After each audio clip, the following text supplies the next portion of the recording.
faire une confidence. J'ai vu il y a peu de temps Philippe Val, qui, comme vous le savez, est le nouveau directeur de France Inter. C'est votre patron. Ouais. Et Val m'a dit vous faites une émission culte, ne changez rien. Alors, voilà, je fais une émission culte, j'en suis très flatté, et je ne change rien. Au départ, quand même, je suis journaliste.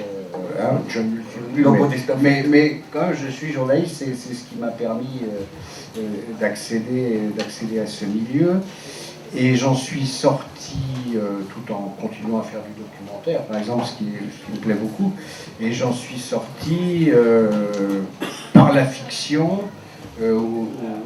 d'abord en écrivant des romans, puis en écrivant des fictions pour la télévision. Et ça n'a pas été facile, parce que un journaliste, c'est classé journaliste.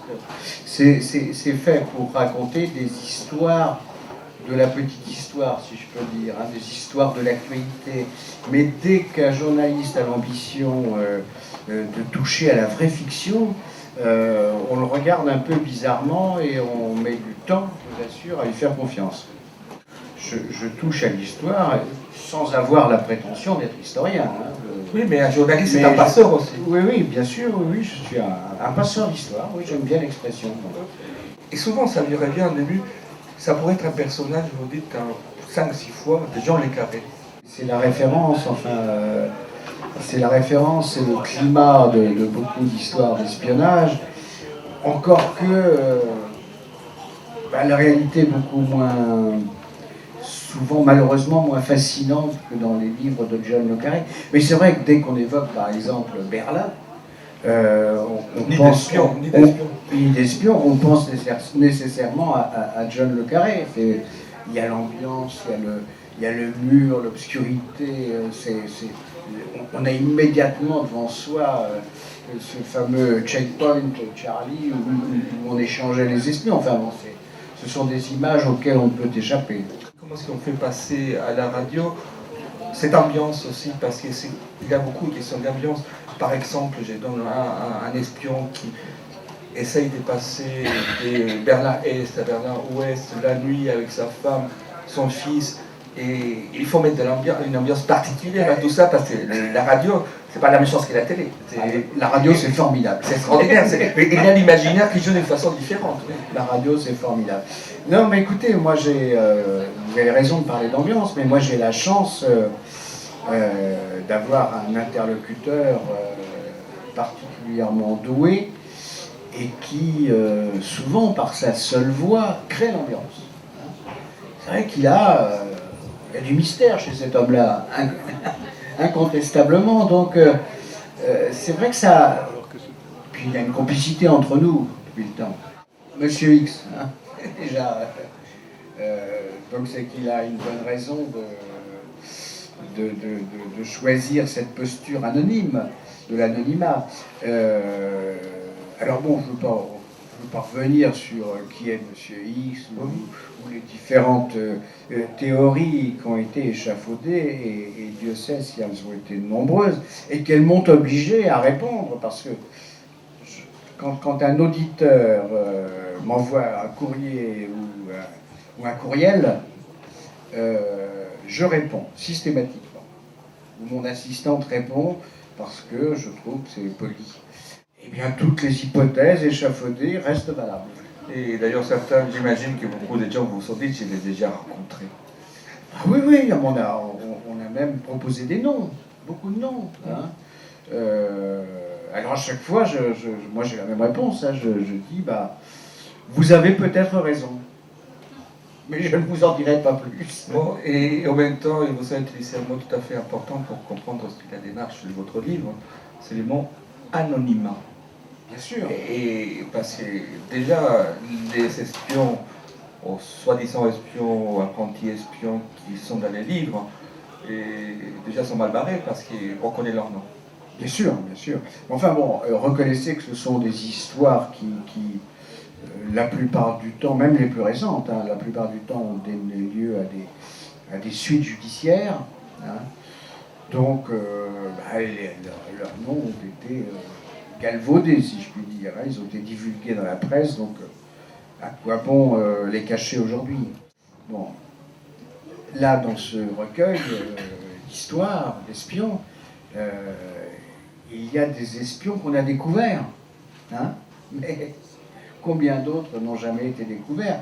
C'est pour ça que vous en parlez d'ailleurs. Bien sûr, parce que je pense en particulier au formidable travail effectué par les soviétiques, les Allemands de l'Est, etc., qui ont truffé les sociétés occidentales d'agents dormants. Bon, le communisme est tombé, le mur avec, mais que sont devenus tous ces types qui n'ont jamais été découverts? Puis de l'autre côté, c'est valable aussi, hein, je ne fais pas une fixation sur le monde communiste. La CIA, l'intelligence service ou le Mossad, très actif en ce moment, ont aussi dissimulé des gens qui n'ont jamais été découverts, qui le seront peut-être un jour, mais qui continuent à dormir et à faire leur travail d'espion dans l'obscurité. Et d'ailleurs, avant de continuer à parler de ces espions-là, d'où est-ce que c'est venu pour vous justement cet intérêt pour ce monde-là? Avant de rencontrer Monsieur X, moi j'avais déjà fait une série télévisée et un livre sur la police scientifique. J'ai écrit 2 séries noires chez Gallimard. J'ai écri des scénarios de polar pour la télévision. Donc non, je vais vous faire une confidence, hein, c'est un goût qui est né quand j'étais journaliste, parce que je trouve que le fait divers, à travers le fait divers, on saisit bien la société, enfin on la comprend mieux. Le fait divers éclaire la société, je trouve. Et moi je regrette que, par exemple, dans un journal qui avait fait beaucoup pour le fait divers, mais d'une façon noble, d'une façon humaine, comme Libération, il y en a moins aujourd'hui.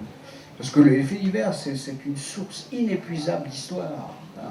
Et les plus grands romanciers, hier comme aujourd'hui, ne manquent jamais de lire la page des faits divers. Il n'y a plus Dominique Simoneau, il n'y a plus Denis Robert, des gens comme ça qui travaillent beaucoup. Bien sûr. Moi je regrette, hein, Libération avait vraiment donné ses lettres de noblesse aux faits divers. Oui, c'est drôle qu'on parlait des faits divers, et les faits divers en général, c'est quelque chose de plutôt glauque. Est-ce qu'on a tendance à voir aussi, parfois pas toujours, mais en grande partie, cet univers des espions est aussi glauque. C'est pas l'image de James Bond qui tombe toutes les nanas, les plus belles du monde. Ça n'a absolument rien à voir avec ça. Il y a quelques jolies femmes. De temps en temps, j'imagine. Mais non. Les soviétiques appelaient ça les hirondelles. C'est joli, les hirondelles. Grâce auxquelles ils pouvaient piéger, par exemple, des diplomates occidentaux. Elles étaient formées pour ça. Hein. Et puis, en Allemagne de l'Est, à contrario, on avait formé, on va les appeler des donjons, qui étaient chargés de séduire les petites secrétaires qui faisaient un travail obscur dans les ministères ouest-allemands, mais qui finalement, à force de perspicacité, de travail, arrivaient à surprendre les secrétaires. Mais il y a un personnage en filigrane qui, dans beaucoup des histoires qu'il vous racontez là-dedans, c'est Marcus Wolf. Qui était ce Marcus Wolf? Parce que c'est quelqu'un d'extraordinaire. Oui, d'abord, c'est un... je dis ça pour le public féminin, peut-être. C'était parce qu'il est mort il y a assez peu de temps, c'était un très bel homme. Il ressemblait à Paul Newman. Ce très bel homme était aussi un communiste convaincu, juif, dont les parents avaient trouvé refuge au moment de la guerre en URSS, et c'est là qu'il a reçu sa formation d'espion. Ensuite, il est revenu dans son pays d'origine, l'Allemagne, et bien sûr du côté RDA, et là, on lui a confié la responsabilité du service d'espionnage de la RDA, qui a joué un rôle capital pendant toute la guerre froide. Et en 87, je crois, Wolf a rompu avec le régime. il s'est écarté assez intelligemment, hein, parce que 2 ans plus tard, le mur tombait. Il a eu quand même quelques ennuis avec la justice ouest-allemande, mais finalement, il a bénéficié d'un non-lieu. Et ça se comprend assez parce que lui, tout bonnement, a affirmé bah, moi, je n'ai fait que travailler pour mon pays. Alors, d'accord, j'ai espionné de l'autre côté du mur, mais c'était pour la RDA. Et il a été, il a recouvré la liberté et il est mort peu après. Et puis il ne faut pas oublier que jusqu'en 61, on pouvait passer tout à fait librement de l'Est à l'Ouest. Il suffisait de prendre le métro. Pas trop compliqué. Donc c'est vrai que Wolf jouait sur du velours et il a exfiltré en RFA des quantités considérables d'espions. Alors, certains ont été découverts, d'autres, comme je le disais tout à l'heure, nous sont restés des agents dormants, et puis se sont fait oublier, j'imagine. Mais l'Allemagne a vraiment connu, comment dire, un aspect très particulier de l'espionnage. Parce que je le racontais il y a peu de temps sur l'antenne de France Inter, donc c'est pas dans ce livre, mais vous avez quand même le droit de le savoir. Il y a le grand maître de l'espionnage, l'alter ego de Wolf, de l'autre côté du mur, c'était Gehlen, Heinrich Gehlen, qui était un ancien général qui a sévi sous Hitler. Alors il s'est toujours défendu d'être nazi, mais enfin quand on est général chargé du renseignement dirigé vers l'Est, sous Hitler, à mon avis, on ne va pas tout à fait être loin d'être nazi. En tout cas, ce qui est très troublant, c'est que Gehlen, qui a été récupéré par les Américains et qui ensuite a fondé le service d'espionnage de la RFA, a recruté pour son service d'espionnage une quantité invraisemblable d'ex-nazis, dont certains étaient victimes de chantage des soviétiques qui possédaient leurs dossiers pendant la guerre. Et donc Gehlen a une responsabilité considérable, et certains, dont je ne suis pas loin d'être, pensent que Gehlen était peut-être lui-même un agent double. À quel point ces gens-là étaient espions par idéal, ou par opportunisme, ou simplement parce qu'ils voulaient bien gagner leur vie. Donc il a plusieurs degrés et niveaux d'espionnage différents. Oui, non, mais ça dépend aussi des époques. Hein. Alors restons chez les espions communistes, si vous voulez bien. Il est certain qu'avant la Deuxième Guerre mondiale, les gens qui espionnaient pour les pays communistes, mais essentiellement l'URSS, étaient des espions par idéal. C'est certain. Certains l'ont payé très cher parce que beaucoup ont été rappelés par Staline au moment des grandes purges en 37-38 et ils ont été tout simplement fusillés parce qu'ils avaient le tort d'être des vieux bolcheviks. Et ça faisait de l'ombre à Staline. Ensuite, d'autres espions, après la Seconde Guerre mondiale, ont trahi aussi par idéal, mais, comment dirais-je, dans un esprit purement patriotique. C'était plus tellement l'idéal communiste, c'était la guerre froide. Voilà.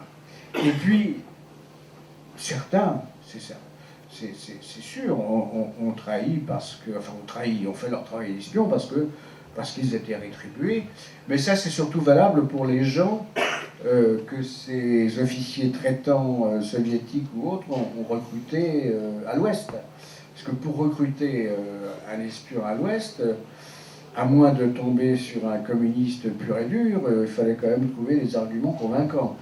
Et bien souvent, c'est l'argent qui a joué ce rôle. Les 5 Britanniques là, qui ont trahi, et c'est les gens qui faisaient partie de l'élite britannique. Oui, bah, mais ils ont été... C'était la crème de la crème. Là. Oui, mais ils ont été recrutés avant la Seconde Guerre mondiale, hein, à Cambridge. Et tous étaient des communistes convaincus. Hein. Même si, pour des raisons évidentes, Philby en particulier, ils affichaient des opinions réactionnaires. Mais fondamentalement, c'était des communistes. Et c'est sans doute le réseau d'espionnage le plus fantastique qu'on ait jamais connu. Hein, puisque Philby a même failli devenir, après la guerre, le chef du contre-espionnage britannique. C'est-à-dire que le chef du contre-espionnage britannique aurait été un espion soviétique. C'est quand même le fin du fin. Certains de ces personnages ont joué un rôle politique évident. On pense à Guillaume. Guillaume, par exemple, vraiment, c'était... Guillaume, oui, Guillaume, il faut le rappeler, c'était quand même le bras droit de Willy Brandt.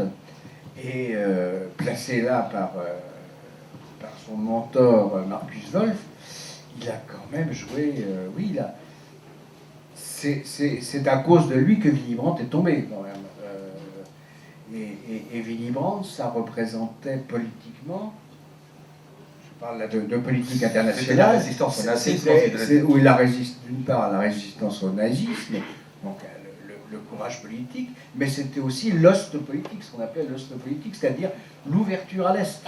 Tout en étant farouchement opposé au régime soviétique. Il était, d'ailleurs c'est le seul homme politique qui s'est conduit avec courage lorsqu'on a construit le mur de Berlin. Parce qu'Adenauer, lui, il n'a rien voulu savoir. Les Américains avaient déjà prévenu, les Soviétiques le savaient parfaitement, et les Allemands de l'Est le savaient parfaitement, qu'ils n'interviendraient pas, qu'ils laisseraient faire. Donc c'est Willy Brandt qui, dès qu'il l'a appris, il était en pleine campagne électorale. Il l'a appris, il a sauté dans un avion, il est arrivé à Berlin, il a prononcé un discours extraordinairement émouvant, mais c'est vraiment le seul. Et quant à la France, De Gaulle, il était à la boisserie, et il n'a pas interrompu ses vacances. Voilà. Donc le monde occidental, qui après a tant vitupéré contre la construction du mur, s'est conduit quand même d'une façon assez lâche. C'est un panorama du XXe siècle qui défile à travers ce petit ou grand objectif du miroir aux espions. Les espions ont joué un rôle incontestable. Et donc raconter leur histoire, c'est une façon aussi de revisiter notre histoire contemporaine.